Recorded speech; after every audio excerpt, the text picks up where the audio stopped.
আজকে আমরা কিরশফ সূত্রের কিছু অঙ্ক তোমাদের সামনে উপস্থাপন করব। আমাদের অঙ্কটা এরকম যে একটা সার্কিট দিয়েছি, এরকম ফিগার আজ শোন E1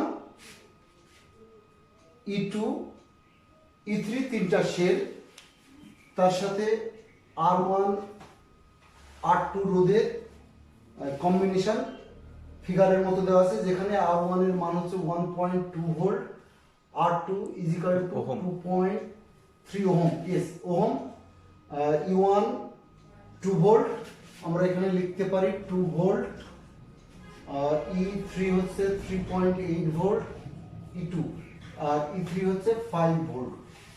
R1 এর মান 1.2 ওহম, যেখানে R1 1.2 আমরা লিখে নিব 1.2 ওহম, R2 হচ্ছে R2 2.3 ohm. Okay, that's information. আমাদের বের করতে বলেছে যে প্রতিটি উৎসের মধ্যে দিয়ে তড়িৎ প্রবাহ। দেখো এই প্রশ্নে আমরা করলাম প্রতিটি উৎস, তার মানে এই যে ব্রাঞ্চ, এই একটা উৎস, এই একটা উৎস, এই একটা উৎস, তো এর মধ্যে দিয়ে কারেন্ট কতটুকু প্রবাহিত হচ্ছে এইটা জানতে চেয়েছে। তাহলে কোশ্চেন কি, find the current in every branch.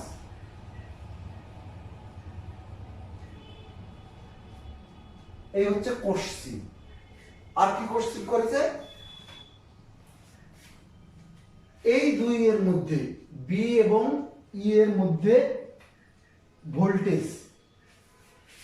2 নম্বর কোশ্চেন কি, question 1, question 2, voltage between B and E, B এবং ভিই এর মধ্যে পটেনশিয়াল ডিফারেন্স কত সেটা বের করতে বলেছে। তো একে একে আমরা দেখি। প্রথমে 1 নম্বর কোশ্চেনের উত্তর বের করি।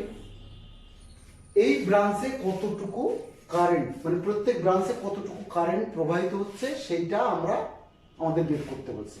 তো প্রথমে এই সার্কিটে আমরা কি করব, আমরা প্রথমে কারেন্ট ডিস্ট্রিবিউশন করব। কারেন্ট কোথা থেকে কোথায় যায়, তো আমরা জানি কারেন্ট পজিটিভ টার্মিনাল থেকে উৎপন্ন হয়ে নেগেটিভ টার্মিনালে যায়। ওকে, তো এখানে তো তিনটা সেল আছে, তো আমরা প্রথমে ধরে নিলাম বড় সেলটা E3। কি করে বুঝলাম, এখানে 5 ভোল্ট, এখানে 3.8 ভোল্ট এবং 2 ভোল্ট। তো আমি প্রথমে এখানে ধরে নিলাম কারেন্ট I1 প্রবাহিত হচ্ছে কোত্থেকে, পজিটিভ টার্মিনাল থেকে। ওকে, এখানে তাহলে কারেন্ট কত, তো উত্তর I1, কারণ আমরা কি বলেছি ব্রাঞ্চ টু ব্রাঞ্চ কারেন্ট একই। এখানে কারেন্ট কত, তো উত্তর I1। কেন, কারণ বি সি ডি ই এটা একটা ব্রাঞ্চ। ওকে, এইবার এই কারেন্টটা ধরি, এই কারেন্ট I2, এটা তোমার ইচ্ছা, তুমি এই কারেন্টও ধরতে পারো, তোমার যেটা পছন্দ। ওকে, এখানে কারেন্ট I2, এখানে কারেন্ট I2। ওকে, দেখো এই যে জংশন, এই জংশনে কারেন্ট কতটুকু প্রবেশ করছে, কারণ দুটোই প্রবেশ করছে, তাহলে এটা নিশ্চয়ই এদিকে প্রবেশ করবে। কিন্তু আমি এখানে একটা ডিরেকশন দেখাইছি, এই ডিরেকশন আমি এখন তুলে নিলাম।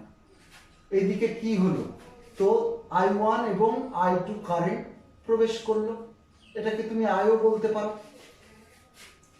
এখন কারেন্ট এদিকেই প্রবেশ করবে না এদিকে যাবে আমরা জানি না, এইটা অঙ্কই আমাকে বলে দেবে যে এর মানে সিম্বল কি হবে, পজিটিভ আর নেগেটিভ। যদি পজিটিভ হয় তাহলে আমরা যে ডিরেকশন ধরেছি সেটাই, আর যদি নেগেটিভ হয় তাহলে কারেন্ট এদিক থেকে এদিকে যাবে। সুতরাং অঙ্ক আমাকে ঠিক করে দিবে যে আমাদের কারেন্ট এইদিকে যাচ্ছে না এইদিকে যাচ্ছে। ওকে, এইবার এখানে কারেন্ট কত, তো এখানে কারেন্ট এই সমান কত I1 প্লাস I2। এইবার বলো এখানে কারেন্ট এসে এদিকে কত কারেন্ট যাবে, এদিকে কত কারেন্ট, বিকজ এটা একটা জংশন, তাহলে এদিকে কত কারেন্ট যাবে কে বলতে পারে? I1 I1। কারণ কারণ এখানে তো আমি I1 ধরেই নিয়েছি। এখানে কত কারেন্ট যাবে? তো উত্তর I2, কারণ এখানে I2 কারেন্ট গেছে। তো আমার কারেন্ট ডিস্ট্রিবিউশন করে ফেললাম। ওকে, আমরা আরেকটা জিনিস খেয়াল করব, এখানে I1 গেল, এখানে I2 গেল, এটাকে আমরা I3 ও বলতে পারতাম। তো বললে কি হতো? তো কিছুই হতো না, আমরা বলতে পারি। আমরা এটা সিম্পল করার জন্য আরেকটা চলক বার্তার ঠিক আছে, চলকটা কমাইছি। কমাইছি। এখানে আমাদের চলক কয়টা? উত্তর দুইটা। তো আমরা দুটো ইকুয়েশন তৈরি করলে, দুটো ইকুয়েশন যদি আমরা তৈরি করতে পারি, তাহলে দুটোর ভ্যালু আমরা বের করতে পারবো। ওকে, আর এই দুটো ভ্যালু যোগ করলে তো আমি এটা পেয়ে যাবো, এবং প্রত্যেকে আলাদা আলাদা কারেন্ট আমি পেয়ে যাবো। তো এবার আসি আমরা কিরশফের সেকেন্ড ল বা লুপ ল কোথায় কোথায় ইউজ করব। তো আমার ইচ্ছা আমি এইভাবে ইউজ করলাম, এইভাবে। কোথায়? এ বি ই এফ এ একটা লুপ হলো। আমি আরেকটা লুপ এভাবে নিতে পারি, এভাবে নিতে পারি। B E D C B আমি এভাবেও নিতে পারি, আমার ইচ্ছা। ওকে, তো আমরা এটা দেখালাম। এবার আমরা প্রথমে আসি এ বি ডি এফ এই লুপে। এখন লুপ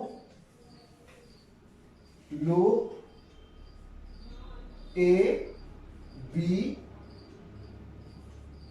ই এফ এ, এটা হচ্ছে ডাইরেকশন অফ ক্যালকুলেশন। ওকে, এই লুপে দ্বিতীয় সূত্র অ্যাপ্লাইং সেকেন্ড ল অফ কিরশফ।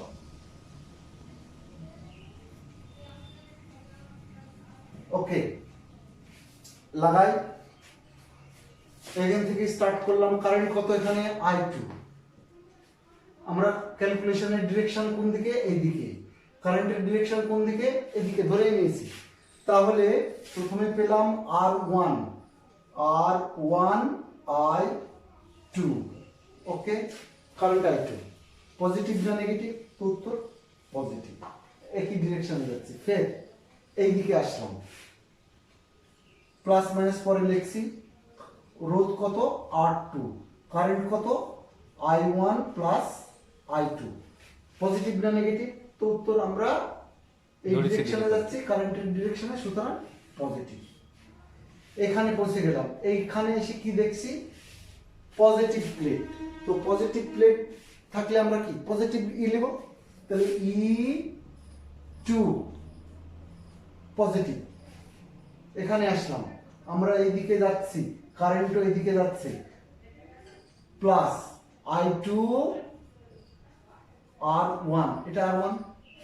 ওকে, এখানে কি এসে নেগেটিভ প্লেট পেলাম, তাহলে মাইনাস E1 পৌঁছে গেলাম এতে, 0 হয়ে গেল। এবার মানগুলো বসাই। ওকে, R1 এর মান কত? 1.2 I2 plus I1 plus I2, এটা হচ্ছে R2 হচ্ছে 2.3 I1 প্লাস I2। E2 কত? তো E2 হচ্ছে প্লাস 3.8। फिर I2 R2 R1 plus I2 আর R1 হচ্ছে 1.2 I2 মাইনাস E1 হচ্ছে 2 ইজ ইকুয়াল টু 0। এবার ক্যালকুলেশন আগাই। 1.2 I2 plus 2.3 I1 plus 2.3 I2 plus এটা যোগ করলে কত হয়? তো 1.8 plus 1.2 I2 is equal to 0। এখন এই ইকুয়েশনকে যদি আমি আর একটা লাইন করাই তাহলে কি আসবে? তো দেখো I2 কয়টা I2? তিনটা I2। I1 কয়টা? একটা। 2.3 I1 plus 4.7 I2 is equal to minus 1.8 এক নম্বর দিয়ে রাখলাম আরেকবার দেখি ঠিক আছে 2.3 I এটা এটা এটা যোগ করলে 4.7 দেখো 2.7 আর 2.4 মানে 4.7 I2 এক নাম্বার দিয়ে ফেললাম ওকে এবার একটা ইকুয়েশন হলো এবার আমি এটা করি সেকেন্ড লুপ তো সেকেন্ড লুপ আমরা এখানে করি লুপ কি বি এই this is the calculation CBEDC যেখান থেকে ধরো আমি এখান থেকে ধরি B E D C B এই লুপে আবার সেকেন্ড ল অ্যাপ্লাই করলাম তাহলে ফের এখানে আসলাম কত I1 plus I2 into R2 plus না মাইনাস তো উত্তর প্লাস প্লাস 3.8 না E2 লাগাই E2 এখানে আসলাম একই ডিরেকশনে আসছি plus I1 R1 minus E3 negative E3 negative path পাচ্ছি এতে বসলাম একই ডিরেকশনে আসছি প্লাস I1 R1 বি বিন্দুতে পৌঁছে গেছি জিরো হয়ে গেছে মান বসাই I1 plus I2 into 2.3 plus E2 কত 2 E2 কেন 2 E2 হচ্ছে 3.8 3.8 plus I1 R1 1.2 I1 minus E3 হচ্ছে 5 I1 1.2 I1 equal to 0 फिर 2.3 I1 plus 2.3 I2 plus এটা এটা যদি একবারই করি তাহলে কত হয় 1.2 মাইনাস এটা এটা যোগ করে ফেললাম plus 1.2 I1 plus 1.2 I1 is equal to 0 তো ফলাফল কি হলো I1 কয়টা একটা দুটো তিনটা তো 4.7 I1 plus 2.3 I2 is equal to এটা উপর নিয়ে গেলাম 1.2 এটা 2 নম্বর এখন আমাদের হাতে দুটো সমীকরণ আছে এই একটা আর এই একটা এই দুইটা সমীকরণ থেকে আমাকে কি বের করতে হবে I1 এবং I2 বুদ্ধি কি বুদ্ধি আমার ম্যাথমেটিক্স এখন আমরা ম্যাথমেটিক্স অ্যাপ্লাই করব ম্যাথমেটিক্স কোথায় অ্যাপ্লাই করব দেখো আমরা যদি যে কোনো একটা এলিমেন্ট করতে চাই তাহলে মনে করো I1 এলিমেন্ট করতে চাই তাহলে I1 এখানে I1 কত আছে 2.3 এখানে কত আছে 4.7 তাহলে এখানে একে আমি 4.7 দিয়ে গুণ করব আর একে 2.3 দিয়ে গুণ করব গুণ করে কি করব বিয়োগ করে দেব তাহলে আমরা কি করলাম 1 নম্বর ইনটু 4.7 মাইনাস বিয়োগ 2 নম্বর ইনটু 2.3 বিয়োগ করলে কি হলো এইটা আর এটা কেটে থাকে থাকলো কি এইটা ইনটু এত এটা ইনটু এত এটা ইনটু আমরা করে ফেলি তাহলে একে 4.7 I2 ইনটু কত 4.7 ওকে এদিকে হলো ইকুয়াল টু এদিকে মাইনাস 1.8 ইনটু 4.7 এখানে একে কি করব এটা তো আউট একে গুণ করব 4.7 তার আগে মাইনাস আছে তাহলে মাইনাস ওকে 2.3 দেব 2.3 ইনটু 2 ইনটু কত 2.3 ইকুয়াল টু একে কি গুণ করব 2.3 তাহলে এরকম মাইনাস চিহ্ন 1.2 ইনটু 2.3 মাইনাস নাই তো মাইনাস নেই পরে মাইনাস সিম্বল হয়ে যাবে, হ্যাঁ। ওকে, এখন এর রেজাল্ট কি হবে? তো দেখো এর রেজাল্ট আমরা কি করে তৈরি করব, এটা গুণ করি। কোথায় লিখব? এখানে লিখব।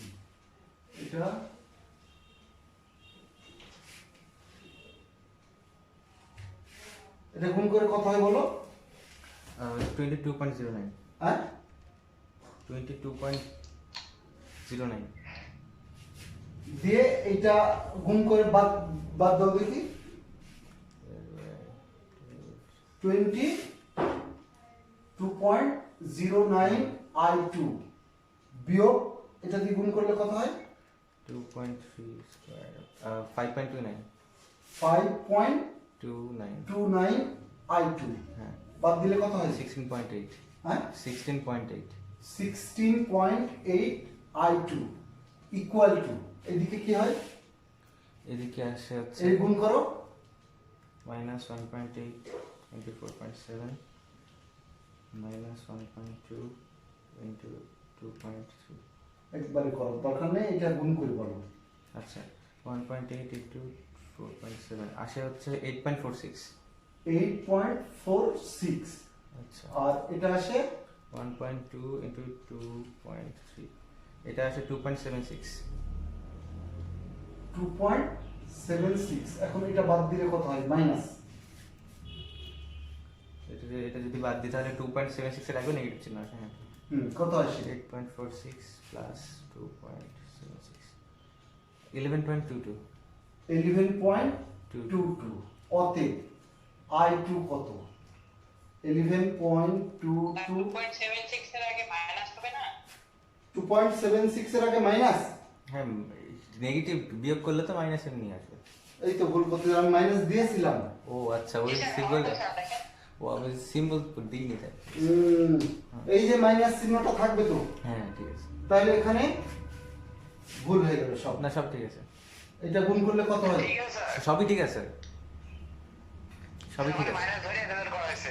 মাইনাস ধরে করেছি আমি। না সেটা তো কারেকশন করতে হবে। এইটা এটা গুণ করলে কত হয়? এত। হ্যাঁ, এটা গুণ করলে কত হয়? ওই যে 2.76 2.76 হ্যাঁ মাইনাস হ্যাঁ এবার 11 পয়েন্ট এত। হ্যাঁ। ওকে, I2 এত ভাগ 16.8 কত হয় বলো? 0.667 0.667 এম্পিয়ার। ওকে, I2 পেয়ে গেলাম। এবার I1 পাওয়ার জন্য কি করতে হবে? যে কোনো এক জায়গায় আমরা বসাই দিব। বসাও। এই 2 নম্বর 1 নম্বর কোথায় গেল? 1 নম্বরে, 1 নম্বরে আমরা I2 এর মান বসিয়ে কত পাবো? 2.3 I1 মাইনাস 4.7 I2 এর ভ্যালু হচ্ছে 0.667 মাইনাস আমরা আগে নিয়েছি ইকুয়াল টু মাইনাস 1.8। ওকে,